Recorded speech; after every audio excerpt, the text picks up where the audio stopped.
Kalian pasti udah sering dengar tentang inflasi kan? Ya, itu yang bikin harga-harga jadi naik. Bikin kita pusing karena uang yang kita punya terasa makin sedikit nilainya. Nah, hari ini kita akan bahas kebalikan dari inflasi, yaitu deflasi. Bagi yang belum tahu, deflasi ini sebenarnya fenomena yang jarang terjadi, tapi dampaknya bisa sangat signifikan, terutama buat kita yang ada di lapisan masyarakat menengah ke bawah. Harga turun, kedengarannya enak kan? Tapi tunggu dulu, nggak sesimpel itu. Deflasi juga punya efek negatif yang perlu kita waspadai. Jadi jangan kemana-mana, kita akan bahas sampai tuntas tentang apa itu deflasi, kenapa bisa terjadi, dampak-dampaknya, dan apa yang bisa kita lakukan untuk survive atau bahkan thrive di masa-masa seperti ini. Yang pertama-tama kita akan bahas definisi deflasi, lebih rinci dan lebih detail. Oke, kita mulai dari dasar dulu. Apa itu deflasi? Deflasi adalah penurunan harga barang dan jasa secara umum dalam jangka waktu yang cukup lama. Nah, kalau inflasi itu naiknya harga-harga barang dan jasa. Deflasi adalah kebalikannya. Ini seringkali terjadi ketika permintaan terhadap barang dan jasa menurun drastis, sementara pasokan barang melimpah. Akibatnya, harga-harga pun turun karena produsen atau penjual berusaha menghabiskan stok mereka. Deflasi ini biasanya berkaitan erat dengan daya beli masyarakat yang melemah. Orang-orang yang lebih memilih untuk menahan uangnya, menunda belanja, karena mereka berharap harga akan terus turun. Masalahnya, semakin sedikit uang yang beredar di pasar, semakin parah deflasi yang terjadi.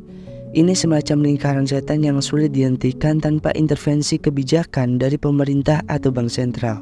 Tapi jangan salah, deflasi bukan cuma soal harga barang turun, lebih dari itu. Deflasi adalah sinyal bahwa ada masalah mendalam dalam perekonomian.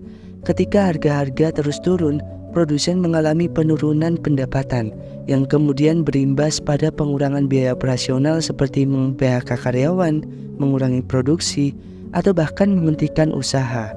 Nah, dari sinilah masalah baru muncul. Pengangguran meningkat, daya beli masyarakat semakin lemah, dan ekonomi secara keseluruhan bisa terjebak dalam resesi. Yang kedua, penyebab terjadinya deflasi. Lebih dari sekedar harga turun, kenapa bisa terjadi deflasi? Nah, penyebabnya itu bisa bermacam-macam. Secara umum, ada beberapa faktor utama yang biasanya mendorong terjadi deflasi. Penurunan permintaan konsumen. Kalau masyarakat tiba-tiba menahan belanja mereka, permintaan barang dan jasa otomatis turun. Misalnya, ketika orang-orang merasa pesimis tentang masa depan ekonomi, mereka cenderung menabung lebih banyak dan mengurangi konsumsi. Nah, hal ini bikin produsen punya banyak stok yang gak terjual, sehingga terpaksa menurunkan harga biar barang-barangnya laku di pasaran. Yang kedua, produktivitas yang meningkat pesat. Di sisi lain, kalau teknologi berkembang pesat dan meningkatkan produktivitas secara drastis, bisa saja pasokan barang dan jasa naik tajam. Masalahnya, kalau permintaan gak ikut naik secepat itu, harga barang-barang pun turun. Ini yang kadang terjadi di sektor-sektor teknologi dan manufaktur, di mana inovasi bisa membuat proses produksi lebih efisien. Yang ketiga, kebijakan moneter yang ketat. Ini agak teknis tapi penting buat dipahami.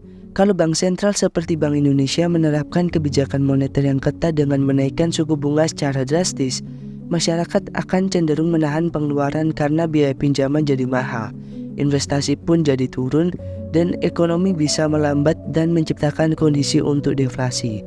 Kita lanjut ke data deflasi di Indonesia. Situasi terkini, Indonesia nggak sering mengalami deflasi, tapi di beberapa bulan terakhir fenomena ini mulai terlihat. Menurut data dari BPS Badan Pusat Statistik di Agustus dan September 2024, inflasi tahunan kita berada di titik yang sangat rendah, bahkan sempat mencatat deflasi. Inflasi tahunan di Agustus 2024 hanya 1,2%, yang jauh di bawah target pemerintah sekitar 3%. Sektor yang paling terdampak adalah bahan pangan. Kalian pasti lihat sendiri di pasar, harga beras sempat turun drastis, harga cabai juga anjlok. Dan kenapa bisa kayak gitu? Karena pasokan melimpah sementara permintaan masyarakat nggak sebanding gitu. Ini bikin para pedagang terpaksa nurunin harga biar barangnya nggak kebuang. Menariknya, deflasi di Indonesia saat ini terjadi setelah periode inflasi yang cukup tinggi, terutama di masa pasca pandemi COVID-19. Waktu itu harga-harga naik gila-gilaan karena ada gangguan rantai pasokan dan lonjakan permintaan begitu ekonomi mulai pulih. Tapi sekarang setelah ekonomi agak stabil, ternyata kita malah menghadapi masalah baru, yaitu deflasi. Fenomena ini juga bukan cuma terjadi di Indonesia, negara-negara lain kayak Jepang dan beberapa negara di Eropa juga lagi bergulat dengan ancaman deflasi. Nah, kita bakal ngomongin dampak negatif tentang deflasi nih, lebih rinci dan lebih detail. Nah, sekarang kita masuk ke dampak negatif dari deflasi. Seperti yang udah aku singgung tadi, deflasi nggak selalu berarti kabar baik, terutama buat pelaku usaha dan ekonomi secara keseluruhan. Berikut beberapa dampak negatif yang perlu kita waspadai.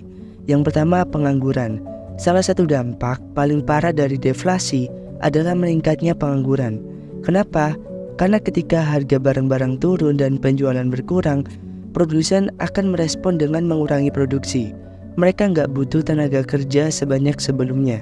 Jadi banyak karyawan yang akhirnya di PHK, dan ini yang bikin angka pengangguran bisa melonjak selama periode deflasi berkepanjangan. Yang kedua, pertumbuhan ekonomi melambat. Ekonomi tumbuh karena ada aktivitas ekonomi, ada transaksi jual beli yang terus berlangsung. Tapi di saat deflasi, orang-orang lebih memilih menahan uang mereka. Ini memperlambat perputaran uang dan membuat ekonomi jadi stagnan. Semakin lama deflasi berlangsung, semakin besar resiko negara mengalami resesi, yang berarti ekonomi bisa terkontraksi alias menyusut.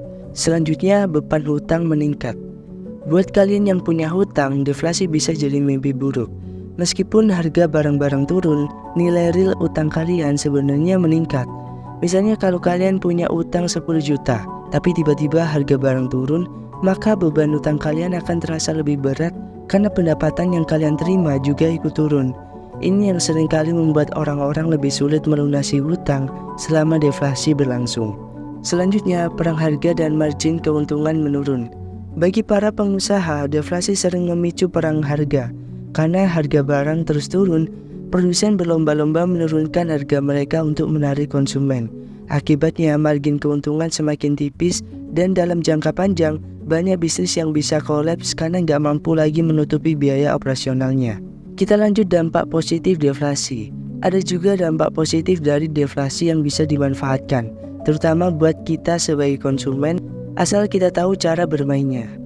Yang pertama, harga barang lebih terjangkau.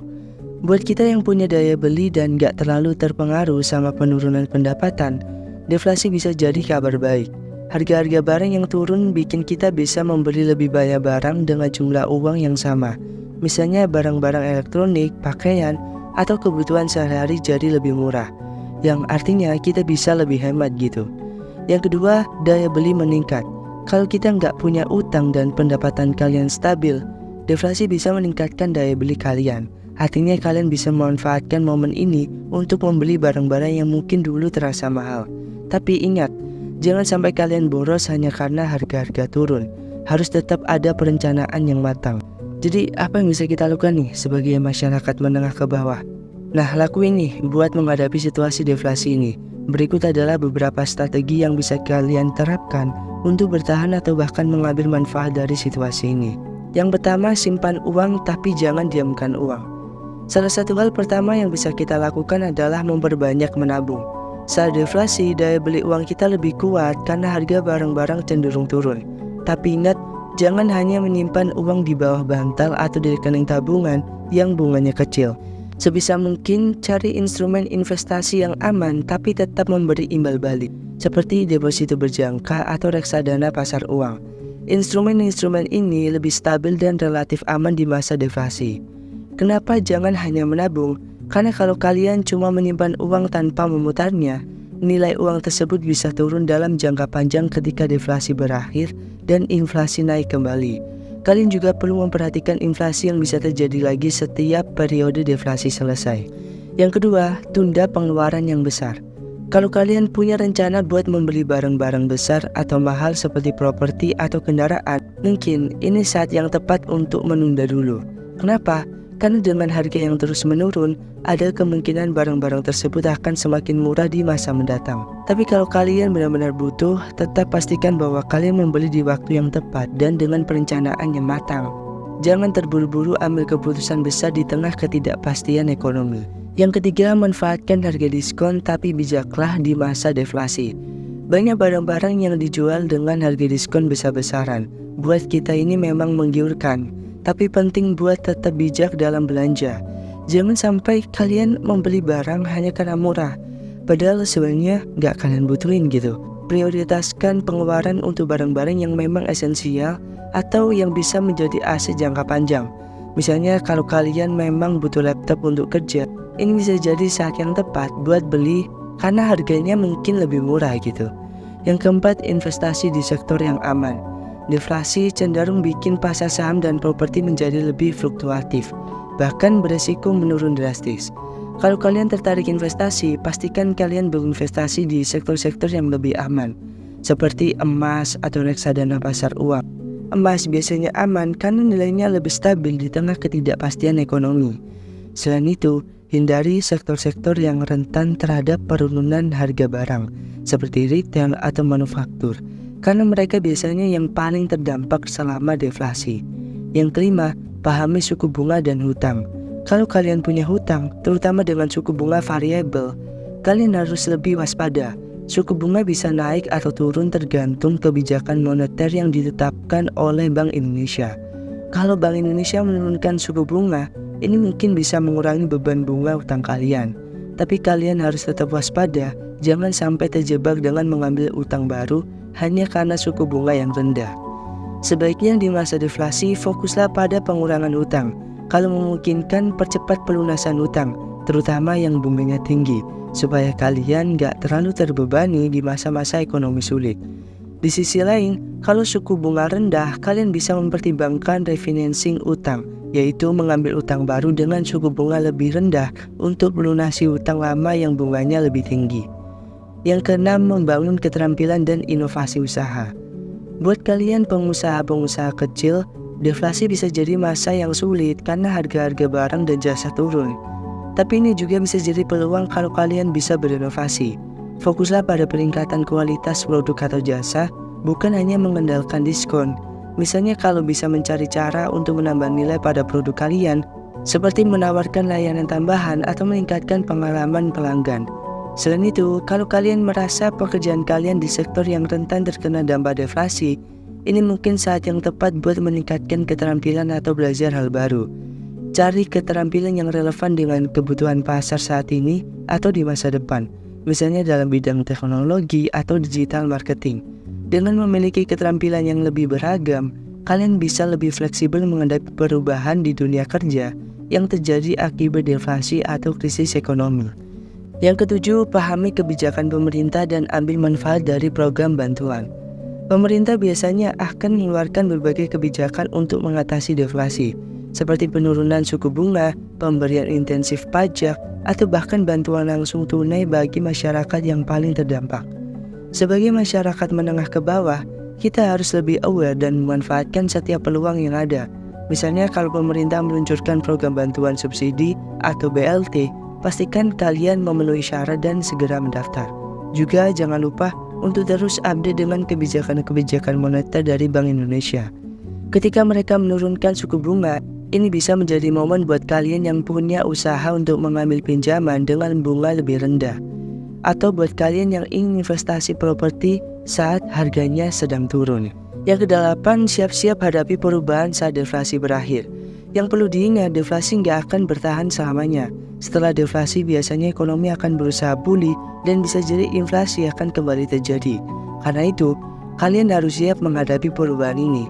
Misalnya kalian bisa menyimpan cadangan keuangan untuk menghadapi masa inflasi, atau bersiap mengalokasikan aset-aset kalian ke instrumen yang lebih menguntungkan saat inflasi naik lagi. Pastikan juga kalian gak terjebak dalam euforia sementara saat harga-harga turun. Jangan langsung habiskan semua simpanan kalian, karena bisa jadi ketika deflasi berakhir, harga-harga akan kembali naik dengan cepat. Sebisa mungkin rencanakan keuangan kalian dengan bijak untuk jangka panjang. Oke guys, jadi kesimpulannya, deflasi itu memang fenomena yang rumit.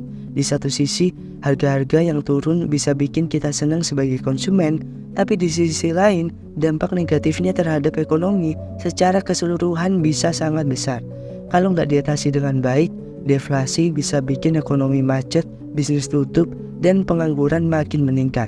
Bagi kita, masyarakat menengah ke bawah, penting untuk tetap cerdas mengatur keuangan di masa-masa seperti ini. Manfaatkan uang yang ada, tapi jangan terlena dengan harga yang murah. Fokus pada pengelolaan hutang, menabung, investasi yang aman, dan terus meningkatkan keterampilan untuk menghadapi masa depan yang gak pasti. Terima kasih buat yang udah nonton video ini sampai akhir. Jangan lupa untuk like, share, dan subscribe channel ini biar kalian gak ketinggalan video-video informatif lainnya. So, sampai ketemu di video selanjutnya.